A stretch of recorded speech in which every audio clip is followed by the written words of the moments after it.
I just finished the second volume of the brand new season of Stranger Things, and honestly, wow, I am genuinely amazed. And I will be making more videos about the ending episode because I think I might have figured out something. Hello, guys, welcome to my video. Before we get into it, this is actually my first proper review video. If you haven't read the book this season references, I highly recommend watching A Wrinkle in Time because the ending is clearly tied to it. As Eddie once said, bad news first, always.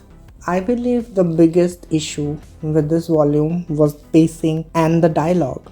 It felt like I was watching 3 hours of content when in reality it was closer to 30 minutes of actual story. After looking deeper into this, I found something really concerning. Netflix asked the creators to simplify the shows because many viewers are scrolling on their phones while watching. And maybe that's also why some performances fell really off. For example, Winona Ryder. I hate to say this because she was my favorite character, but her character was the biggest letdown for me this season. The same goes for Finn. I don't know if it was the writing or if he struggled emotionally, but in that hospital scene when he sees his mother doing better, he had more chemistry with Max than with his own mother. There was no relief, no concern, no emotion. Like, it honestly felt like he accidentally ran into her mother at Starcourt Mall and did not know how to react. That moment felt really awkward, especially considering how Karen literally saved the day. Season 5 Karen is kind of a legend. Every time she appears, something important happens. She's kind of like a badass this season. Sadie Sink and Caleb, their chemistry and their acting were phenomenal this season. Lumax is literally my favorite couple right now, and their chemistry was undeniable. That moment when Max wakes up, sees Caleb's reaction genuinely broke me. Lucas was sidelined for so long, and yet this man can act. Another incredible performance came from Gaten. That scene where Dustin finally opens up to Steve, that was Stranger Things at its best.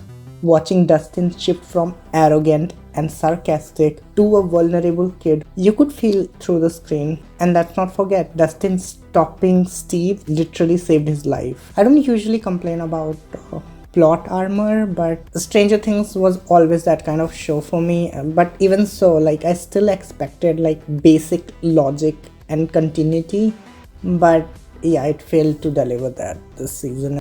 Remember that hospital scene? I am sorry, but it made no sense. The demo dogs ignored everyone while chasing Max, but when they cornered them, they suddenly became cautious. Like, Kate Bush was playing loudly, yet they didn't hear it, but they did hear a tube inside a washing machine. These are the same creature, by the way, that heard a broom fall in season 2, which led to Bob's death.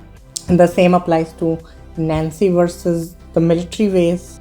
I mean, how I can digest this? Like, an elite squad unable to shoot one person who learned to use a gun 2 years ago. It genuinely felt like no one was in real danger in this volume. And oh my god, I cannot start about that scene, like that liquid stopping right before touching Nancy and Jonathan. Come on, at least let it reach their neck, make it dramatic. And that ring falling, that was not romance, that was a breakup. I mean, I'm glad Nancy didn't choose Jonathan, she chose herself, which is honestly probably for the best. But why so many dialogues? Another issue I had, the focus on minor characters like Holly. I loved Holly and she's probably one of my favorite character in the season. But why did she get more screen time than 11?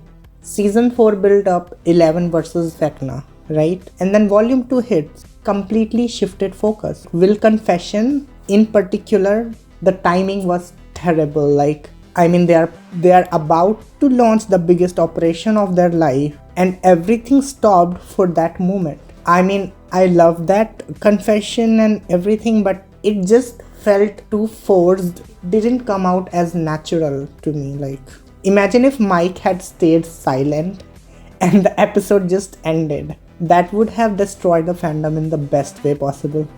Instead, the ending felt muted. They continued with something that was way too insignificant to count as a volume ending. Even if the final episode was coming out in 5 days, we all knew they would successfully infiltrate the Upside Down. Ending volume 2 like this completely stole the emotional impact that volume 1 had. Compare that ending to the moment when we saw Will's power activated, and you can clearly see the drastic decline.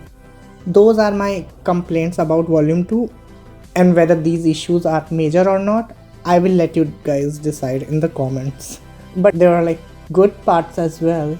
Despite everything, I still liked volume 2. We finally got answers what the Upside Down really is, what Vecna's true plan has always been, and the big reveal, the Mind Flayer is the real villain. Vecna was never in control. He was being controlled. I mean, we all know that. Just like Will was. Also like Max waking up, being weak, stuck in a wheelchair, that was the right choice. Anything else would have felt unrealistic. Also, Kali is the most divisive character for me.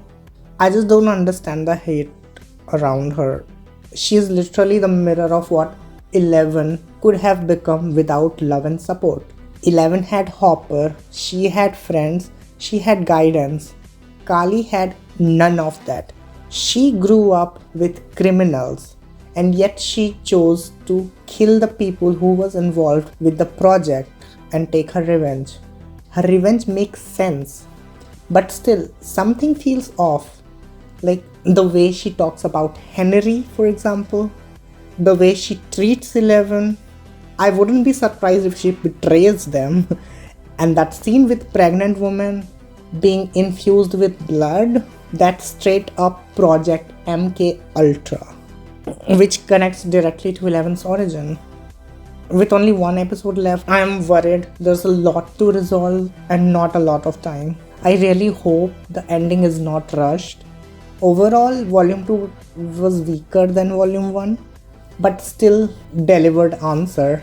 I think the stage is set. Now all that's left is the final battle, and I'm like really here for it. Let me know what do you think is going to happen in the final episode of Stranger Things.